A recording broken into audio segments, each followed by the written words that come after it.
but those are the same people who can turn their head at the genocide happening in Palestine and say things. I mean, I would turn to people who I liberal their whole life, and I'm like, so you stand with the people of Palestine, right? And they're like, Kamala's not the president of the Middle East. They'll say things like that, and I'm like, what? But she is funding it, and it's like, well, Trump is going to be worse. What is he going to do? Dig up the dead babies and kill them again? If Trump is worse, then we deal with Trump when that happens. But right now, you cannot reward what the Democratic administration is doing, what Kamala Harris and Joe Biden. You cannot reward them with your vote. You have to make them pay a price. You have to influence them, and that's why now every Muslim mayor in Michigan came out and I'm pretty sure just endorsed Donald Trump. Yeah. And so you're gonna wag your finger at those people. I've seen people they go, well, Trump's going to go house to house. I work with immigrants, and Trump's going to go house to house and kick them out. And I'm like, so you're prioritizing the immigration status of migrants over the literal slaughter of Palestinian children. That's morally repugnant. And as Thomas Frank said in Listen Liberal, that when you listen to these people moralize, it's stomach churning, and that is dumb. It's just like you're just bending yourself in a press. There's no red line. I have a red line. My red line is genocide. And, Kamala Harris could come get my vote. If she said, hey, you know what? I'm not going to fund Israel anymore. That's their problem. Or something. She won't do it. And so if you're willing to go along with that, there's no doubt you're not voting for a lesser evil. You're just voting for straight up evil. And you're doing mental gymnastics to make yourself feel better about it. What's poppin'? My friends, my family, welcome to another edition of RBN Live. And big shout out to Jimmy for calling this out. If you guys don't know, Jimmy was the only person who spoke. They had like this American First anti-war quote unquote rally. I forgot what it was called. They had Tucker, all these fraudulent, pretend anti-war right wingers. And now all the speakers they had, including Russell Brand, many other quote unquote right-wing populists, the only person who called out the war crimes that are going on in Israel was Jimmy Dore. And people pretend to give Tucker Carlson credit because he may jab Israel here or there. You know what I mean? But if you support Trump, if you're a Trump supporter, you criticizing Israel means nothing. It's like me being happy and celebrating a Cenk Uygur. You know what I mean? To me, Tucker Carlson is no different than Cenk Uygur. Cenk Uygur, TYT, says he's for good things. Cenk Uygur says he's for healthcare. You know what I mean? Cenk Uygur says he's for increasing a minimum wage. He's for Medicare for all, student loan debt forgiveness. He pretends he wants to rein in the military-industrial complex. But that means nothing if you are a diehard supporter of the Democratic Party. You guys realize that Tucker Carlson is the same exact fucking thing. If you were to say that you never agree with anything Tucker Carlson has said on his show, you are a fucking liar. Tucker Carlson actually does a good job exposing the empire on a few things, but to me, it's nullified by his support of Trump. If you support Trump and you want to kowtow to the Zionist lobby, any preference of you being anti-establishment is gone. So I won't blame Jimmy for going on large platforms and speaking the truth, but Tucker Carlson, Russell Brand, all these faux Trump supporter types, they're just essentially an agent of Zionism. And in this stream, I'm essentially exposed the agents of Zionism among the Bernie Sanders left as well, because the same way that Tucker Carlson, he would pretend to say good things, but he support evil. That's exactly what the Bernie Sanders left is doing. Every single person who advocated for John Fetterman, the people who still advocate for the Justice Democrat strategy, as Jimmy points out, they are unapologetically voting for evil. And they got to rationalize it. And I see so much of this discourse among the dumbass DSA left, the CP USA left. these scumbags who value the ability for suburban privileged white women to get abortions over a whole ass genocide. And I'm not bullshitting you. That is literally what Bernie Sanders said. Bernie Sanders came out with an entire pro-genocide video, essentially explaining why the left and peace-loving movements, why we should support genocide. And one of the reasons he gave on why we should support Kamala Harris and genocide is because of abortion. And I've been having a lot of fun, and I'm also been very pleasantly surprised at how well these tweets I've been saying now have been doing, because I was more than okay with being canceled by the left. I was okay with, because I was saying shit like this. If you guys expect me to support the Democratic Party and support genocide just so suburban women can have the right to abortions, you lost your goddamn mind. You lost your goddamn mind if you think I'm going to support this, the use of starvation as a tool of war, Palestinian men being raped to death, children being shot in the head with a single bullet shot to the skull. There are progressive scumbags, the most morally repugnant people in the world, who is willing to vote for someone who is enabling, facilitating a genocide simply so women in the United States can have abortions. So they are willing to co-sign off of Israel and the United States killing children so they can kill children back home. I know that one was Drew, but I was saying these tweets, and a lot of people agree with me. The devil's bargain that progressives are talking. They said we should support genocide for a child tax credit for only infants in the first year. So we are supposed to support genocide according to Crystal Ball, according to the Vanguard, according to Kawsachun, according to Bernie Sanders. We are supposed to support genocide so we may or may not get a tax credit for people who have an infant. Social democracy, it truly is the moderate wing of fascism, because the people like Bernie Sanders, Kawsachun, all these people, they will say stuff like, well, I know things in Gaza are so bad, and you're going to see a little bit of this, but Trump will be worse. I outline on this show all the time. I tweet about it all the time, which is why I'm shadow banned from competing in any of these debates on like Piers Morgan, The Hill, or anywhere else. I'm banned, essentially blacklisted for corporate media, because I am the only person who asked the question, if you believe that Donald Trump will be worse than Joe Biden and the Democratic Party on the issue of Gaza, give me very specific situations where the Trump administration will be worse.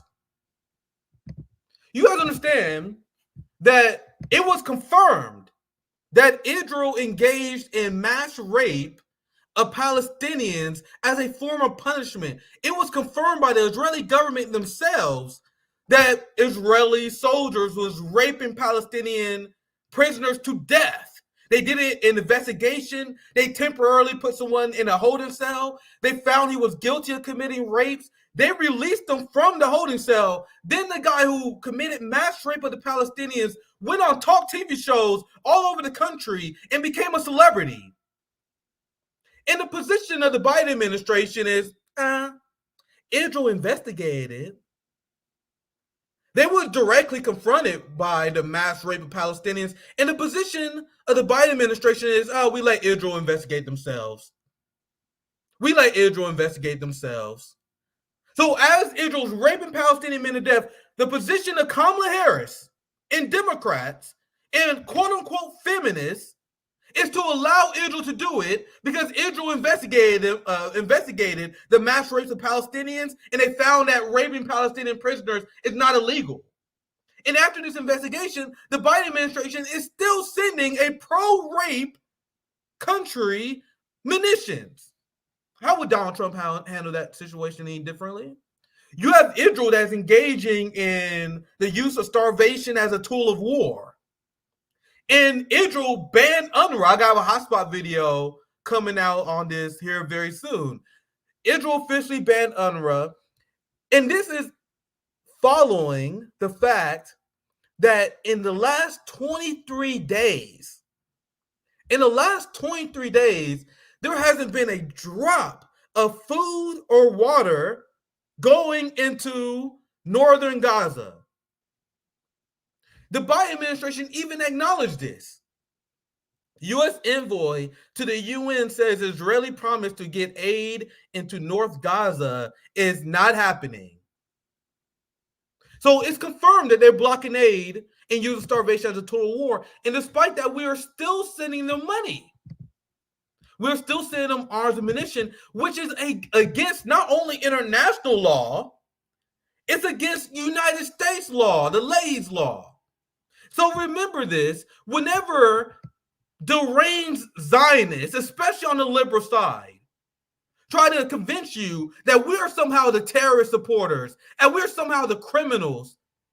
The criminals are the Zionists who completely not only rebelling against international law, they're breaking their own laws.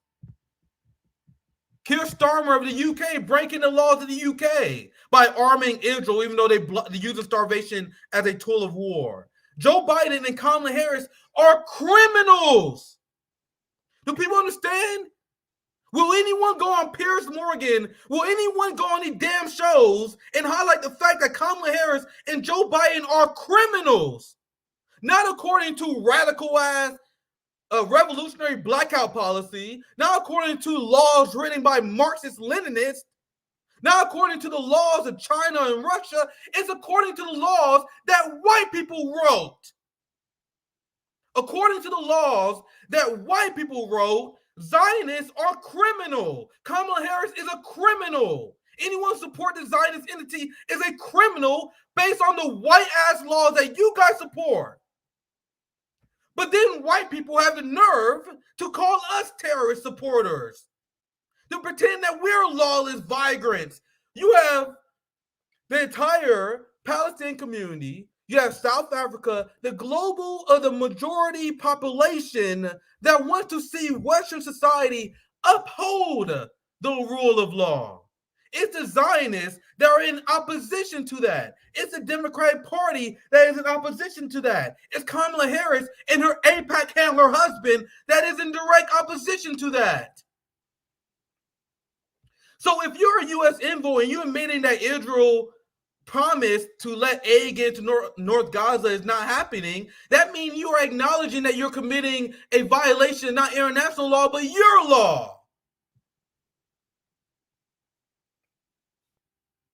But the Biden administration knew this, though. When the Biden administration said that Israel promised that they will allow aid to come in with no conditions set, they knew they were starving the Palestinian people. Remember, Anthony Blinken blocked a report that would have exposed how Israel is systemically blocking aid into Gaza, something that we knew because we have eyes and ears and we believe on-the-ground Palestinian reporters. You guys notice that it's only when the West confirms something. Why don't you believe something when the Palestinians tell you something? I believe that Israel is blocking aid because the Palestinians on the ground told us that. The same thing about the targeting of the aid workers. It wasn't, and I obviously spoke out against this, and I was very upset about this, but you guys notice it only became national news when a white blonde, blue-eyed aid worker was murdered. Why didn't it become a big scandal when Palestinian aid workers was murdered? So because of what Palestinians said on the ground, it was immediately clear that Israel was blocking aid, but a lot of people didn't accept it until Western countries, international organizations, the UN, until they said something, and they didn't believe it until then because in the West, we are trained to inherently distrust Palestinians. So if a Palestinian is telling you that Israel is blocking aid, that Israel is assassinating, killing children, all of a sudden there's also skepticism, even though it's something that we always knew was going to happen. Now, this is one hell of an opening monologue, opening rant. I have my guest, Camila Escalante, who will be joining us, amazing journalist, editor of Kawsachun News, and Latin American correspondent of Press TV. We will introduce her very, very soon. I want to show you guys this. And maybe my guest will help me break this down, because Bernie Sanders has a video that went viral. Now, if you look at Bernie Sanders' YouTube channel, I saw one live stream where he was literally getting less live views than us. He had a live stream out, and I called out on Twitter where he had a stream with him, Bernie Sanders, and AOC. There was manufacturing consent for genocide, and it was live streaming to 300 viewers. But you notice this video in particular went pretty viral for Bernie. Like, it was big on Twitter. 1 million views. I'm curious. I'm curious here. If you look at his videos, look, Bernie videos is like, despite having 600,000 subscribers, about standard RBN shit right here in terms of the numbers. He get less views than Sabby Sabs. Let me say that. Because we shadow bet on YouTube. I do bet on Twitch. I mean, not Twitch, but on Twitter.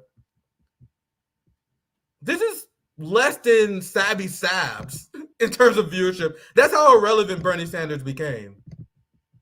Now, he put out this video that got 1 million views, way past his standard performing videos, because Democrats propped it up, and they love that we have Bernie Sanders that is manufacturing consent on genocide. But actually, I have my guest waiting, so I want to introduce her first, and we're going to break down the video together because it is extremely absurd.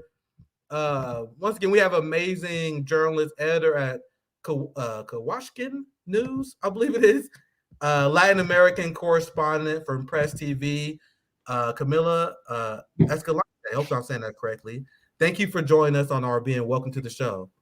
Hi, thank you guys. Thank you for inviting me and for following Bolivia and Latin America so closely.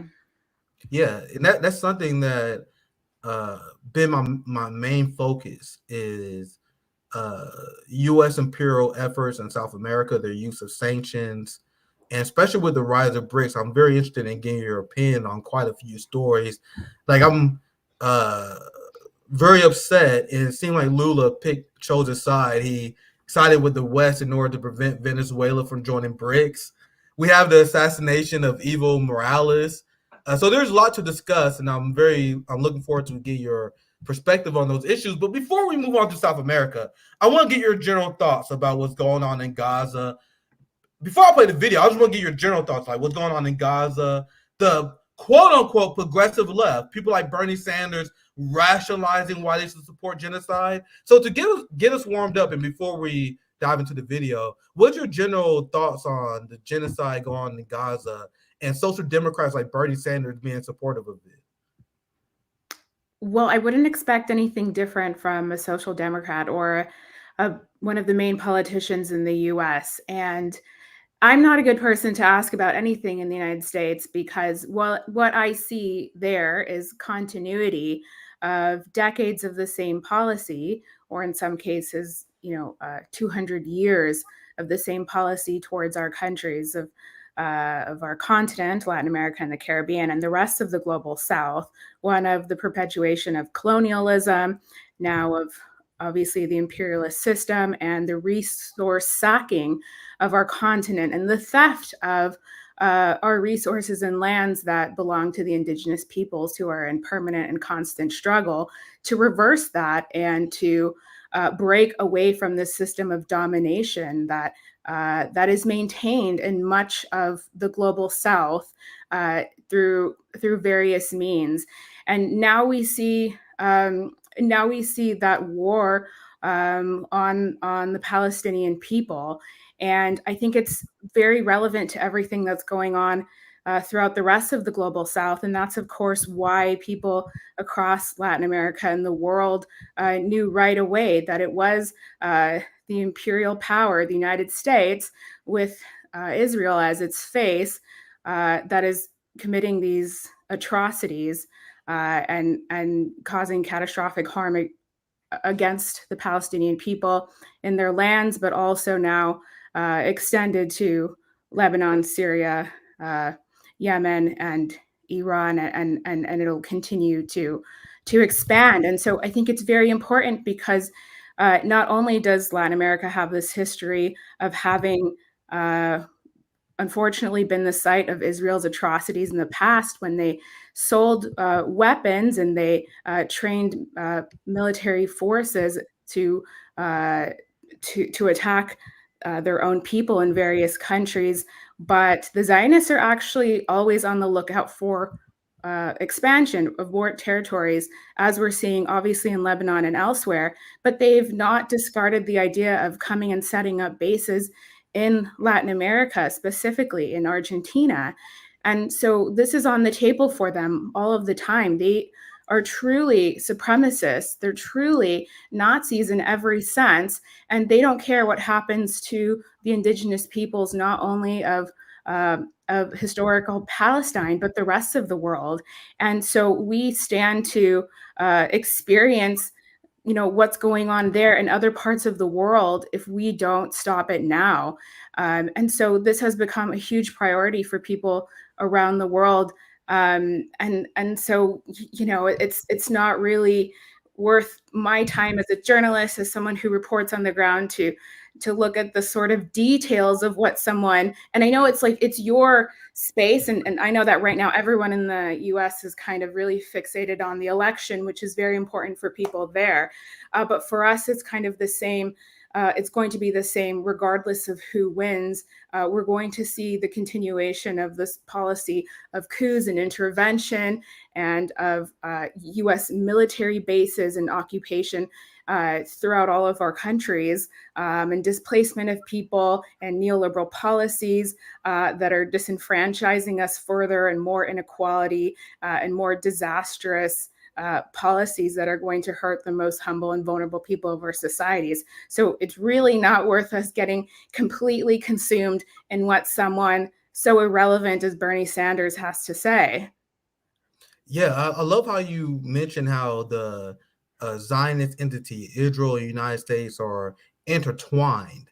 That the United States is doing the bidding of Israel because Israel is doing the bidding of the United States. Tim Walsh let it slip. How he said he wants nothing more to see the expansion of Israel, and people pretend it was a gaffe, but it was him actually saying the quiet part out loud. It's very important to understand that United States foreign policy and Israeli foreign policy is interconnected. And the best thing that we can do, I think, especially now seeing the height and the rise of this genocidal mindset in the West, where they are in complete rebellion against international law. As someone who lives in the States, I believe that the best thing that we can do, especially since we're taxpayers to the genocidal empire, is to form an anti-genocide coalition, to form an anti-imperialist coalition, which is why people like Bernie Sanders is particularly nefarious, because he positioned himself as like the most progressive among them, the closest friend that we have. But he plays a very particular role of normalizing genocide and normalizing imperialism among progressive-minded people. And the reason why the progressive-minded people end up supporting genocide and imperialism is because they make this devil's bargain.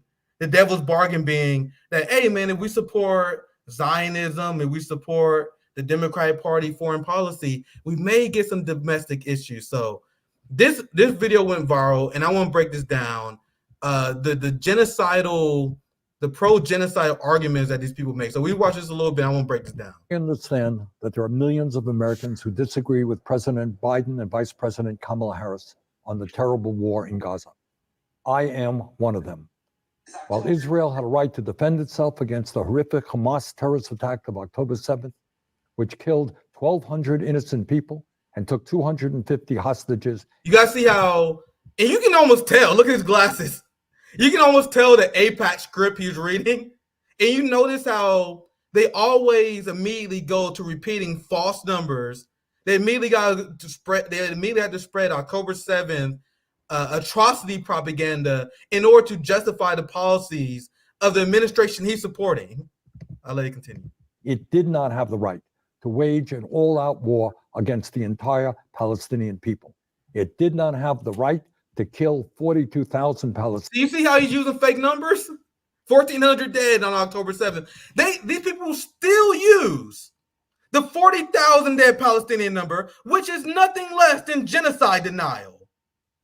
The same thing they did in Rwanda and genocides in past. They take a number and they freeze it. I never understand why people in the pro-Palestinian community will repeat the 40,000 dead.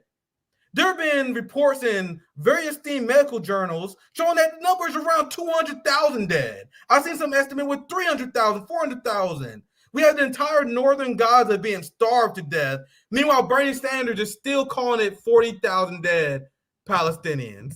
Palestinians, 2/3 of whom were children, women, and the elderly, or injure over 100,000 people in Gaza.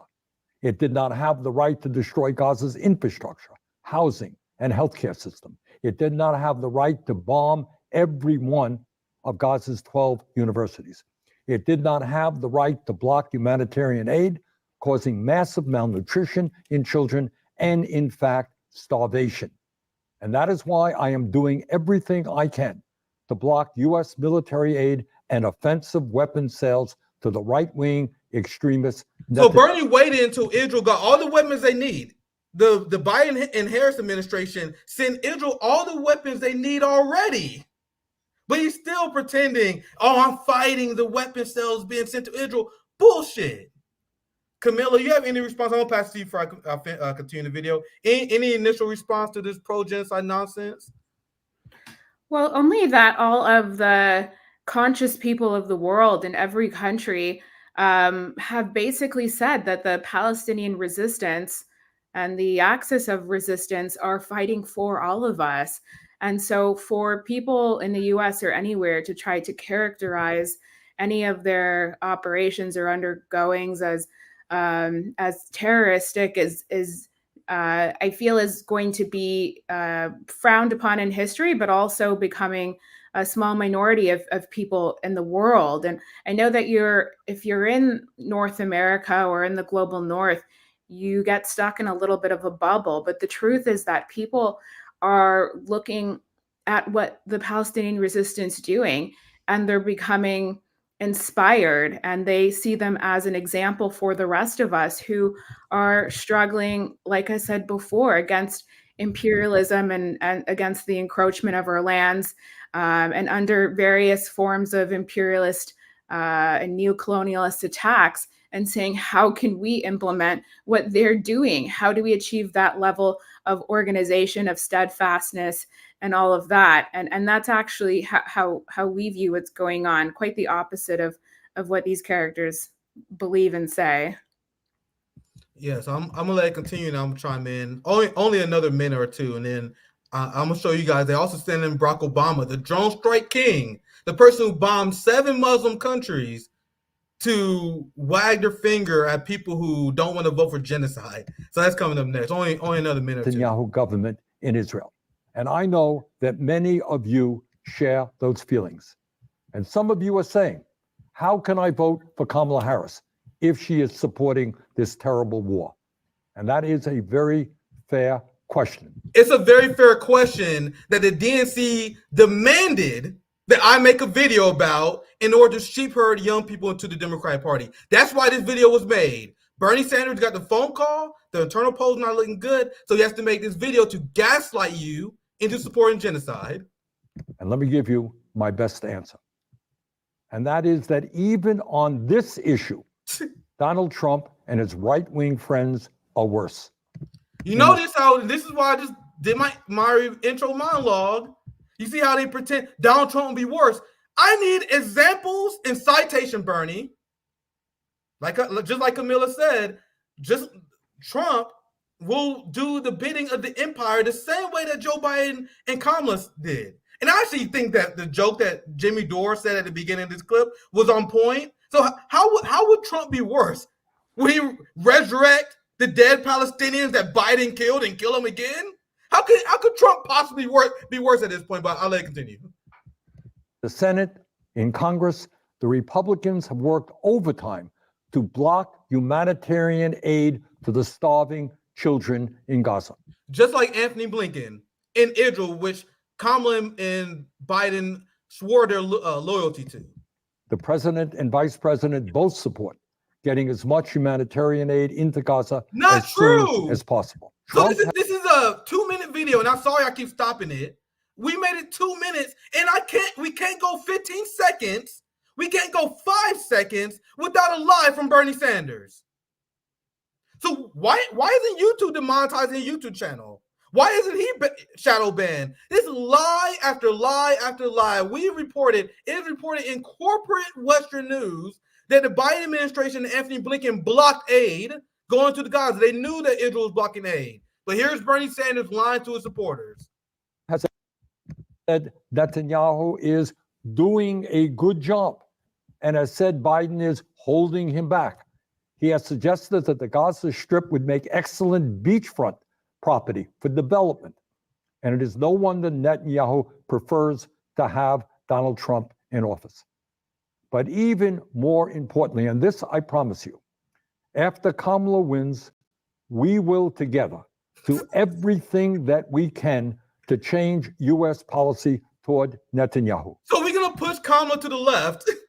It's 2024, and Bernie Sanders and his sycophants, his media sycophants, are using the same argument that they used in 2020. They said in 2020, we're going to vote for Joe Biden, and then we're going to push him to the left. You guys supported Joe Biden, and the only thing we got as a result of that is a whole ass genocide. And they're here telling us that we're going to push Kamala Harris to the left. Anything you want to add, Camila, before I finish the last part? We're going to only watch one more clip of this. Anything you want to add before I move on? Well, just that we were posting clips on this session of the UN General Assembly today about the necessity of ending the U.S. blockade on Cuba, which has lasted more than 6 decades now. And someone actually quote tweeted one of the clips of one of the UN member states giving their address, and they said, "I'm sincerely hoping that if Kamala Harris wins, the U.S. embargo on Cuba will at least drop down to Obama-era levels, if not ended, period." I mean, that is just, it's unbelievable that people actually are being strung along like that. And it's just mind-boggling that after 4 years of this administration, which is the Kamala Harris administration, that they think anything could happen any differently if only they just swap the guy in and put someone else in his place. So it's very bizarre that anyone would fall for that.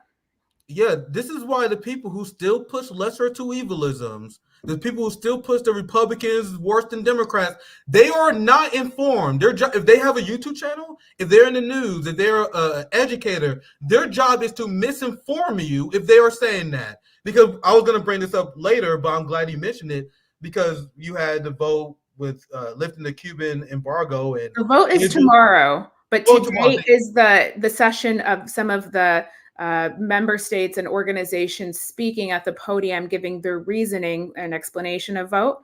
And tomorrow the official vote will take place. Awesome. Thank you for the clarification, Camila. And every time they have this vote, at least the last time I saw, I may be incorrect. The last time I saw they had this vote, the only countries who blocked it was the United States, Israel, and Ukraine. Maybe UK, I may be forgetting one, but those are like the big three who usually opposes it. And I reported, because if you watch RBN, you actually informed the same way if you follow Camila, you would know that many representatives in Cuba, many people who've been following the Cuban blockade, have said that Biden applied the blockade more aggressively than Donald Trump. So if you cared about the issue of Cuba, you absolutely won't support the Democratic Party. Biden not only doubled down on Trump's aggression against Cuba and implemented even more aggressively. And here's the headline for people only listening. Cuba says Biden applies blockade even more aggressively than its predecessors. If there are a lot of people who politics is stuck in, I was about to say 2016, but that's too fucking lenient. I think their politics is stuck in 2005. Still pretending that there's even an argument to be made of lesser to evilism. Only another minute that we're going to watch here and then we move on. There's a certain point that I'm waiting for here. An immediate ceasefire, the return of all hostages, a surge of massive humanitarian aid, the stopping of settler attacks on the West Bank. I'm sorry, guys. I'm so sorry. But the level of gaslighting from this man is unbelievable. So he is saying that we elect Kamala Harris that will stop the settler attacks on the West Bank.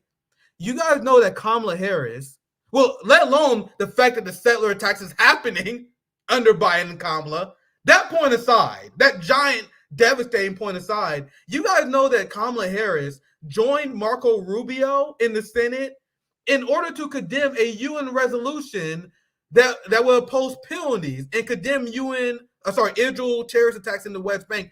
Kamala Harris was pro Israeli terrorist attacks in the West Bank as a senator. You want to know why? Because her AIPAC handler husband told her to be. Anyway, just a little bit more here, and then we move on. And the rebuilding of Gaza for the Palestinian people.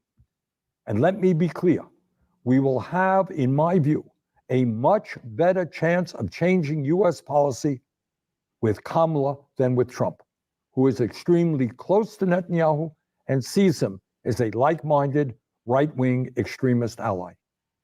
But let me also say this, and I deal with this every single day as a U.S. There senator. it is. As important as Gaza is, and as strongly as many of us feel about this issue, it is not the only issue at stake in this election. There it is. There it is. It took 3 minutes for him to build it up. But you see the message, and this, once again, this video went viral. If you read the comments, all the liberals are loving the messaging that he sent out. Look, the best president we never had. The Democratic Party owes Bernie Sanders. You see all these crazy comments. Like, Bernie getting a lot of great positive liberal comments because he is here to tell you that genocide is not the only issue. So what issues should we be supporting, Bernie, instead of the issue of genocide? If Trump wins, women in this country will suffer an enormous setback and lose the ability to control their own bodies. That is not acceptable. If Trump wins, to be honest with you, the struggle against climate change is over. You hear him? And we wrap it up there. You guys hear Bernie Sanders? You guys see the position of the progressive left? We have to support the use of starvation as a tool of war. We have to support the mass rape of Palestinian men to death. We have to support the mass slaughter of children, people being burned in their hospital beds to death. We have to support this so suburban white women have the right to abortion. So because we care about the climate crisis that the Democratic Party not doing anything about. That's the position of the morally bankrupt Bernie Sanders left. Support genocide so suburban white women can have abortions. And you guys can cancel me all you want. That is not the devil's bargain I'm making. That is not, I am absolutely not making the devil's bargain of supporting genocide so you motherfuckers can have some petty ass bullshit rights that the Democratic Party is not even fighting for. And now one more thing I'm gonna show you guys on this attempt, because this one's even sadder. This is sad. You have Barack Obama, who is lecturing people about voting against Kamala Harris. Here's just a short clip of that. I mean, if you're a Christian and you care deeply about the abortion issue, I understand that, but does that mean you'll support somebody who seems to violate pretty much every precept of the Ten Commandments? If you are a service member and you're somewhat conservative and you're used to voting Republican, I can understand it, but somebody who genuinely does not believe in duty and honor and does not understand why anybody would sacrifice themselves on behalf of their country, why would you do that? If you're a Muslim American and you're upset about what's happening in the Middle East, why would you put your faith in somebody who passed a Muslim ban and repeatedly? So according to shitlibs, banning Muslims from entering the country is worse than literally genociding hundreds of thousands of them. And this is also coming from a guy who literally bombed Muslim majority countries. 7 of them, if my count is accurate. Here's Black and Empire. Kamala, like Obama, don't ban Muslims, they bomb them. Afghanistan, Iraq, Pakistan, Somalia, Yemen, Libya, Syria. These are the people who think they have the right to lecture you about not voting for genocide. So before we move on, we're going to get to some South American news here next. Any last thoughts you have on this, Camila? Anything you want to add? You have Obama, the drone strike king, the person who dropped more bombs than George W. Bush. He dropped so many bombs that last year he ran out. But he here lecturing us about genocide. Any last thoughts on this topic before we move on, Camila? No, I'm the wrong person to ask about US anything. I'll be under a rock and working on other things until this election is over. So we can get to South America because I know that's what you're more comfortable with. I want to ask you about Evo Morales. There was an assassination attempt, and the messaging of the Bolivian government is that Evo Morales staged his assassination attempt. I'm not sure if I can show you guys the video. YouTube is very sensitive, and they always trying to find a way to fuck with our channel. But there's a video of Evo Morales and his driver driving. Someone that has a gunshot wound. You see gunshots in the car as well. What's your thoughts on this? And what should we know? Because I am looking at it outside in, trying to figure out what's real. And the message of the government, they say Evo Morales ran a checkpoint. They said Evo Morales ran a checkpoint. And because he ran a checkpoint, the police started open firing on him. Anyway, what's really going on in Bolivia, Camila? Well, just in your opening there, you were discussing two different scenarios and two different stories that the government and its different authorities have given about what took place. On the one hand, some of the Bolivian media and one vice minister of the interior minister gave a story sometime after the incident saying that it was a self-attack, that it was something that had been planned by Evo himself. To what end, I don't know. But then the Minister of Interior, it's called the Ministro de Gobierno, came out with another story hours later saying that, in fact, it was a routine checkpoint, a control point, which would have been carried out for anti-narco operations in the rural area that he drove through. And because of that, it ensued in a chase and they exchanged gunfire. These are actually two very different stories. And then there's a third version, which is the version of the president himself, Luis Arce, who said that he condemned any sort of violence in politics and says that given the complaint of Evo Morales, he would call for an investigation to be carried out around the circumstances. Without going into detail about those three different versions that were given, there was a press conference given by the interior minister. There were statements to the press given by the same vice minister of that same ministry, and they were completely different stories. So their story is not adding up. I think it's very important to say that from the outset. And it's beginning to insult the intelligence of the Bolivian people.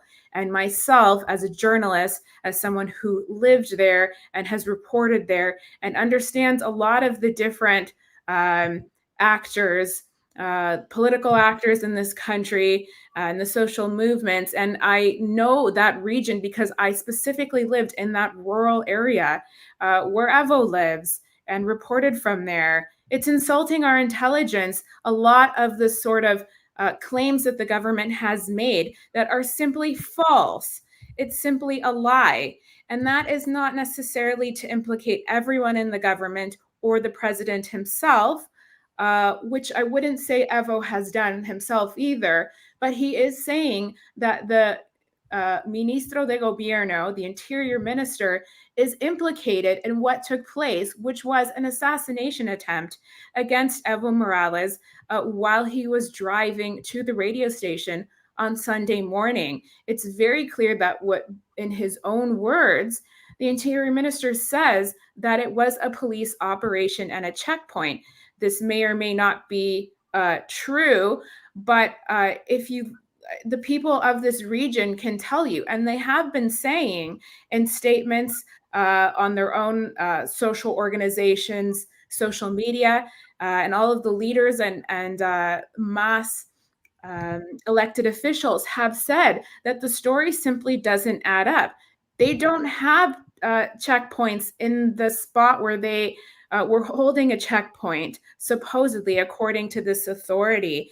These were people who were apparently, we know, police officers, members of the National Police, but they were plain clothed. They were not in uniform, and they were using vehicles that were not marked as police cars. And they were doing it at a time when they normally wouldn't have an operation, in a location when they wouldn't have an operation. And there are various other details that we know, such as the fact that they used a prime helicopter when there's a shortage of helicopters right now, and a lot of the choppers are out of service for lack of maintenance. And yet they had those to be able to evacuate everyone who took place in that operation, which was a pre-planned operation. And that's not normal. They said one person was injured, but they evacuated all of the assailants. And so the people of the Tropico of Cochabamba, which is the region, the rural area where this took place, are all saying that simply what has taken place needs to be investigated by some neutral international party, not by the Interior Minister himself, who himself is implicated in what took place. This is someone who has carried out a number of actions and maneuvers in order to politically persecute and to slander the character of Evo Morales and of the social movements that he leads, or the movement that he leads. And he also is obviously the president of the movement towards socialism, the MAS. So through different waves and different maneuvers, they've tried to not only, persecute him politically, but they're using the judiciary and they're quite literally criminalizing him for everything they could possibly think of in different waves, and it's failing. And so, right now, Bolivia is on day 16 of a national road blockade, and social movements. So obviously we're talking 13, 14 days before this attempt on Evo's life, have been protesting against the government, saying that the economic conditions in the country have gotten a lot more difficult. They want Evo Morales to be able to represent them in the elections next year, which are to be held around midway through 2025. And the authorities of Bolivia have tried to prevent Evo from being able to run as president, but he has the right to run. But they have been trying in every way possible to eliminate him politically. And so this big bloqueo nacional, this national blockade, has had an impact on day-to-day life in Bolivia. And these social movements are incredibly powerful, despite the fact that the government and now fascist paramilitaries are trying to lift the roadblocks and are attacking the social movement militants there on the roads to try to open up the roads again. But people have their demands. And so for a lot of people, this is the last straw. We can get into some more of the details of what took place there, but I've been listening to and watching the statements of the different social leaders of the Bolivian peasant movement, of the indigenous movement. And one of the most important leaders is a woman named Segundina Oriana. And she's the mayor of the city of Villatunari, or the municipality of Villatunari. It's one of the most important municipalities of the Tropico for its tourism, obviously, because this area that is, that essentially Evo comes from and is the leader of, and all of the municipalities that are part of that, is an area where there are a lot of small scale farmers, a lot of peasant farmers and indigenous people who are providing food for the entire country. And they have traditionally been criminalized, and they have been subject to racist attacks by the DEA, by the United States when it had a strong presence in the country, by the neoliberal presidents of past decades previous to Evo Morales. And they have suffered a lot of attacks from the Bolivian security forces, in which there have been many massacres. And of course, people will know, I guess, who followed us in the last few years, that they also suffered a massacre during the year-long coup of Janine Áñez, which was 2019-2020. Well, this area had a history of that. And Segundina, this mayor, who's also a longtime executive of the coca grower union there, she's a leader. She said that, we've seen and we've been able to witness the revolutionary changes led by Evo. And she says, thanks to Evo, Bolivia has been, the Bolivian people have been able to achieve a level of dignity. And she says that Evo Morales today is the continuity and the legacy of the indigenous fighters of before, which are people like Tupac Katari and Bartolina Sisa. And she says the people of Bolivia are asking themselves today what they want for their lands and for the generations to come.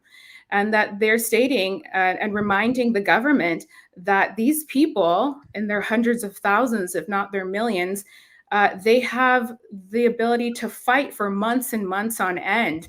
And they have resources that are not available, or they're not readily visible. In terms of, they've survived massacres, they've held roadblocks. That's how they were able to return to democracy in 2020. And they are very sophisticated in their organization, and they feel very adamant about what they're fighting for. And so they see what took place on Sunday as an attack on the most important leader right now in their country, the most important national figure, but also he's a leader for the social movements of all of Latin America and also indigenous peoples everywhere. And it would be a shame for people to sit idle while one of our most important historical leaders on the earth today is suffering from this sort of attack, and a concerted effort to eliminate him and kill him once again. And this is happening under the current administration. It's not to say that it was ordered by President Luis Arce, as Evo has said. And Luis Arce has said, Evo has said, if it was not Arce who ordered this attack on him or this operation, then he needs to, one, create the conditions to allow for an independent investigation. But ultimately, they need to look at these ministries and these different authorities who would have been in command of what took place, or who are responsible, and get rid of them. It's important to say that just hours before this took place, but before the assassination attempt on Evo Morales, that Luis Arce did change the high military command. And the social movements are saying that they did that because the existing military leadership did not want to carry out the orders that were really just orders for operations against Evo Morales. And so they had to find someone else willing to do that. That was just hours before this attack at 6 a.m. on Sunday. And it's also important to say that on Friday night, a really important figure who's an attorney and human rights advocate in the country was attacked in the city of Cochabamba. And he was attacked by the RJC, the Resistencia Juvenil Cochala, which is one of these armed parastate groups, a fascist far-right group based in Cochabamba. There's a different one that's based in Santa Cruz, and they are attacking people. And they also set fire to a very important building in Cochabamba of one of the federations of the unions of the rural people of that same region. They are literally setting fire to union buildings. This is what happened during the coup 4 years ago. And this is the sort of stuff that the social movements experienced in decades past. And so it's really important that we identify that this is a repeat of history, and say it for what it is. It's a very complicated situation because Bolivia, of course, led by its current government, is a member of ALBA, and it's a very important ally to many different friendly countries with leftist governments of CELAC. And they maintain very strong and healthy relations with many key strategic allies for Latin America, let's say.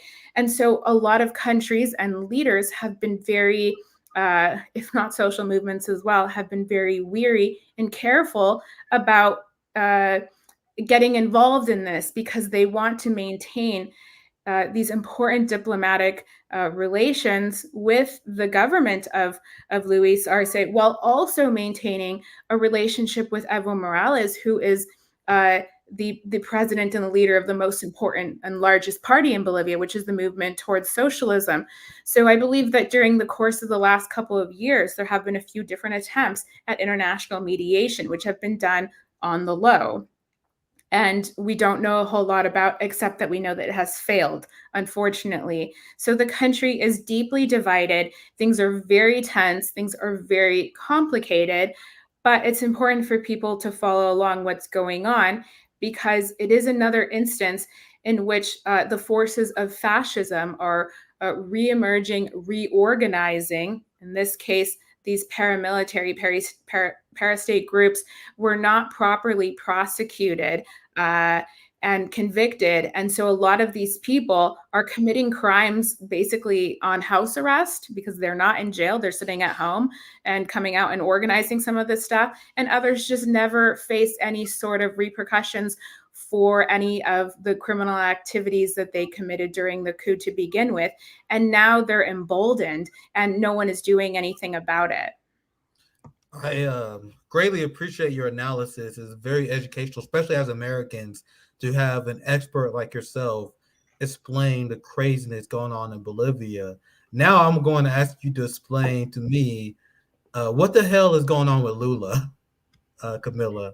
Originally, when I saw Lula speak out against the Ukraine war, I was like, okay, maybe Lula learning his lesson, not to be too trustful of the West. But it seems like he's stepping in it again. With his support of the U.S. intervention into Haiti, and now his support of the U.S. attempts to overthrow Venezuela. And people, and I see you going Prenti. People in our community, because the RBN community is based as hell. Whenever I would praise Lula for doing something good, people in our comments in our base ass community always say, "Hey Nick, be careful, because Lula is a traitor." And this is another example. And you feel free to push back on me if you want, but I see this as a giant red flag. So this will be the last thing I ask you today, as we are running low on time. What's your thoughts on the moves of Lula and Lula blocking Venezuelan BRICS membership? You also can include your thoughts on BRICS, because it's a very significant development and the global majority resisting Western dominance. So this is the last thing I will ask you before we wrap up. What's your thoughts on Lula blocking Venezuela bid and the rise as BRICS as a whole? Well, I guess the most important analysis that has come out was last night during President Maduro's Con Maduro Mas, I think it's called, program that he does every Monday night. And I wish I had the transcript in front of me. But he did address what took place last week in Russia at the BRICS summit. And he essentially said that Brazil is the only country that he has ever known, as someone who has now been president for almost 12 years, and previous to that served as foreign minister under Hugo Chavez. And Brazil is the only country that he has ever known that is solely and completely run out of the Itamaraty, which is the foreign ministry building in Brasilia. That they continue to have ambassadors and representatives on the world stage who were those who were appointed under Bolsonaro, and that the position of Brazil regarding Venezuela in BRICS and otherwise is dictated by the foreign ministry building, not necessarily so much by the president himself.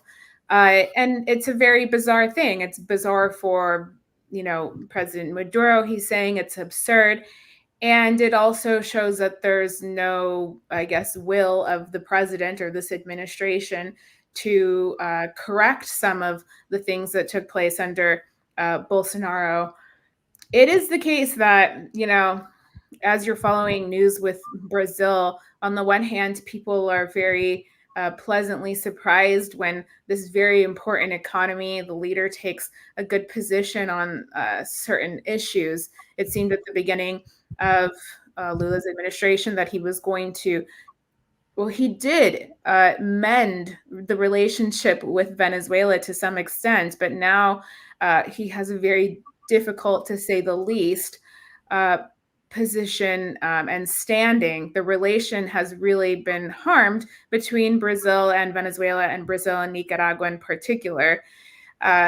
So it's difficult because a lot of people who have been following Latin America for a long time knows that in terms of Brazil, in terms of Lula's domestic policies and program, he brought a lot of people out of poverty during his previous administrations and helped electrify the country and had, food programs and all sorts of housing and different initiatives that really helped the more vulnerable sectors of society, while also having disastrous, shameful policies in the exterior. And in that sense, and of course, one of the ones that people talk about the most in North America is Haiti. Although I have to say, people in Brazil are not thinking about Haiti. That is not what they base their vote on when they voted for this government or the previous PT administrations. But we're seeing a continuation of that now. Lula has had some very rough positions, if not, like I said, bad and shameful positions on a number of issues that are foreign, while at the same time taking a very strong and important position on things like Russia, where he has refused to hand over weapons to Southcom or Ukraine, or Southcom to be delivered to Ukraine, let's say. And he is seen as an ally and friend of President Putin. So it's very complicated because in the new world that we're headed towards, Brazil is a very important player. And it's the largest country of ours in Latin America and the Caribbean, the largest CELAC economy, only followed by Mexico.